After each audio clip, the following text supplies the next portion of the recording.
भगवान परशुराम का नाम कौन नहीं जानता। आज हम इनके जीवन से जुड़े रहस्यों के बारे में कथाओं के माध्यम से जानेंगे जो कम लोगों को ही पता है।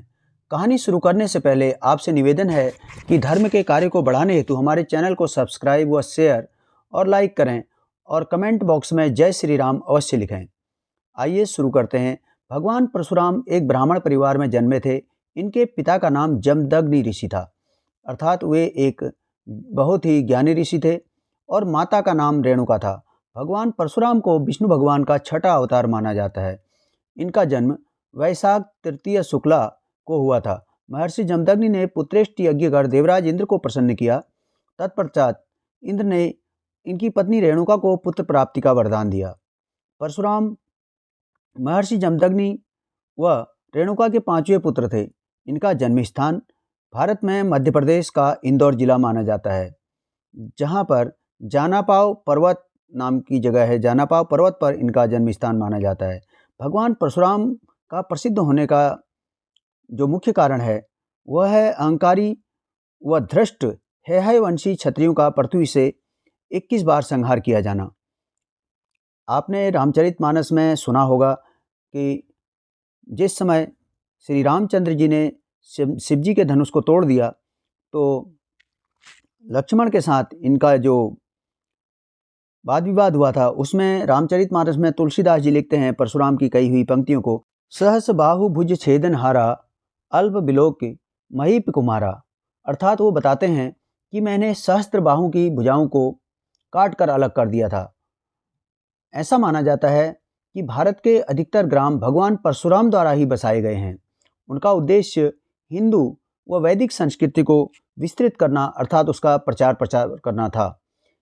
एक कथा के अनुसार एक बार गणेश जी द्वारा परशुराम जी को भगवान शंकर से मिलने पर किसी कारणवश रोके जाने पर उन्होंने गणेश जी के दांत पर प्रहार किया, जिससे गणेश जी का एक दांत टूट गया और उसके बाद गणेश जी एक दंत कहलाने लगे।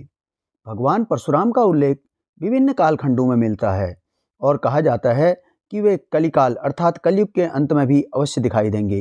अर्थात भगवान परशुराम को अजर अमर भी माना गया है। महर्षि भृगु जो कि इनके पितामह थे, उन्होंने इनका नाम राम रखा था। बाद में इन पर प्रसन्न होकर भगवान शिव द्वारा इन्हें फरसा अर्थात परशु प्रदान किया गया, तब इनका नाम परशुराम पड़ गया। महर्षि जमदग्नि के पुत्र होने के कारण इनका नाम जामदग्नि भी कहा जाता है।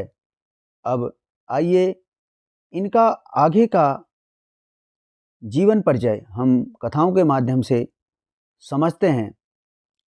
इन्होंने अपने जीवन में अनेक प्रतिज्ञाएं की थी और उनमें से एक प्रतिज्ञा इन्होंने पितृभक्ति की भी की थी। एक बार अपने पिता के कहने पर इन्होंने अपनी माता का वध कर दिया।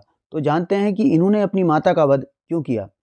परशुराम ने अपनी माता का वध जमदग्नि ऋषि जो कि भृगु वंश के थे उनके कहने पर किया। जब रेणुका के देरी से आने के कारण क्रोध के आवेश में महर्षि ने रेणुका का सिर काटने का आदेश दिया, तो उनके सभी भाइयों ने ऐसा करने से मना कर दिया, जिस पर महर्षि भृगु ने उन्हें विचार चेतना नष्ट हो जाने का श्राप दे दिया। जब परशुराम ने से उन्होंने ऐसा करने के लिए कहा तो श्राप के भय और अपने पिता की आज्ञा का उल्लंघन न करते हुए उन्होंने अपनी माता रेणुका का सर धड़ से अलग कर दिया। तत्पश्चात फिर उनके पिता ने उन पर प्रसन्न होकर वरदान मांगने के लिए कहा, तो उन्होंने अपने पिता से 3 वरदान मांगे, जिनमें से पहला वरदान था उनकी माता को जीवित कर दिया जाए, दूसरा वरदान था भाइयों की विचार चेतना नष्ट न हो, और तीसरा वरदान था कि उन्हें मरने की स्मृति याद न रहे। आइए सुनते हैं एक कथा। हेहय वंश के क्षत्रिय एक राजा थे जिनका नाम था सहस्त्रार्जुन, जो अपनी शक्ति का बहुत घमंड करते थे, और इस घमंड के चलते उन्होंने ब्राह्मणों और ऋषि मुनियों पर अत्याचार करना शुरू कर दिया।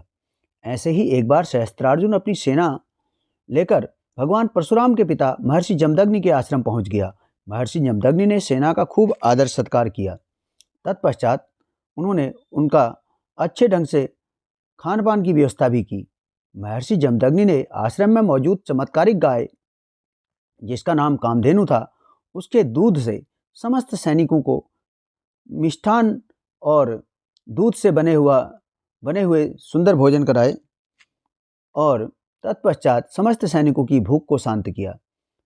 यह देखकर सहस्त्रार्जुन के मन में कामधेनु गाय के प्रति लालच पैदा हो गया, क्योंकि उसने कामधेनु का चमत्कार देख लिया था। अपने लालच के कारण उसने महर्षि से कामधेनु गाय को मांगा, किंतु ऐसा न होने पर उसने गाय को बलपूर्वक महर्षि से छीन लिया। जब इस बात की भनक परशुराम को लगी तो उन्होंने क्रोध में आकर सहस्त्रार्जुन का वध कर डाला। यहीं से परशुराम की प्रतिज्ञा की कहानी आरंभ होती है। जब सहस्त्रार्जुन ने के पुत्रों ने प्रतिशोध की अग्नि में जलते हुए महर्षि जमदग्नि का वध कर दिया, पिता की हत्या किए जाने के बाद उनकी मां रेणुका भी वियोग में चिता पर सती हो गई।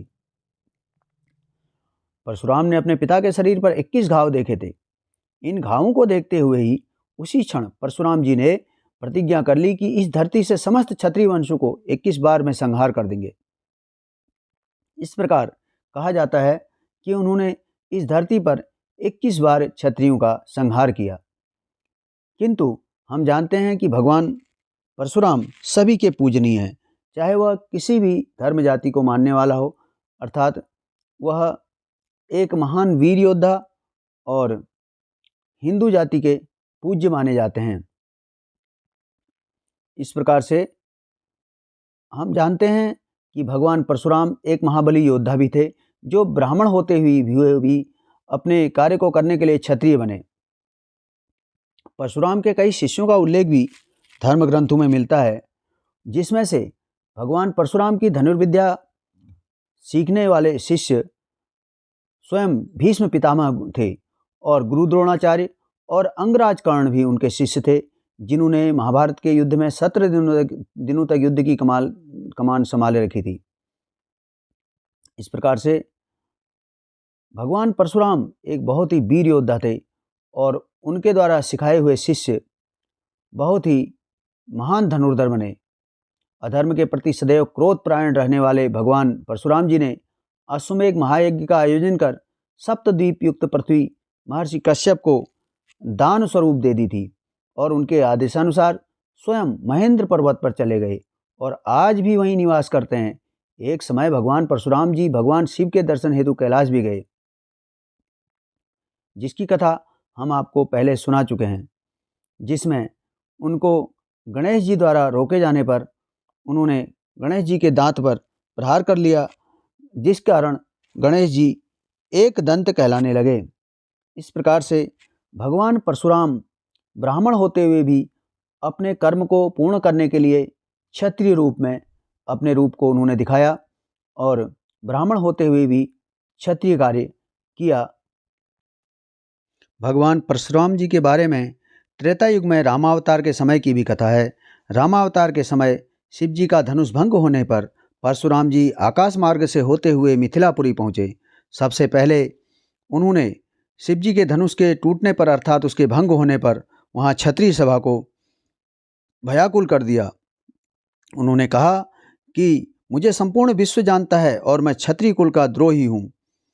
वो बताते हैं कि भुज बल भूमि भूप बिनु कीनी सहस बार मई देवन दीनी, अर्थात मैंने अपनी भुजाओं के बल से इस धरती को राजाओं से विहीन कर दिया था और सहस्त्रों बार ब्राह्मणों को दान में दे दिया। इस प्रकार से उन्होंने वहाँ पर सभी को भयाकुल कर दिया था।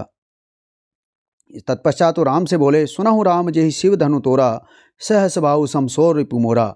वो कहते हैं कि हे श्री राम सुनो, जिन्होंने इस शिव जी के धनुष को तोड़ा है वह सहस्त्र बाहु के समान ही मेरा दुश्मन है। इसके उपरांत अपनी शक्ति का संशय मिटते ही वैष्णव धनुष श्री राम को सौंप दिया और क्षमा याचना करते हुए उन्होंने भगवान श्री राम जी को आरती उतारकर उनका सम्मान किया और फिर तपस्या करने हेतु वन में लौट आए। आपसे निवेदन है कि हमारे चैनल को सब्सक्राइब करें, चैनल को लाइक करें, शेयर करें और कमेंट बॉक्स में जय श्री राम अवश्य लिखें।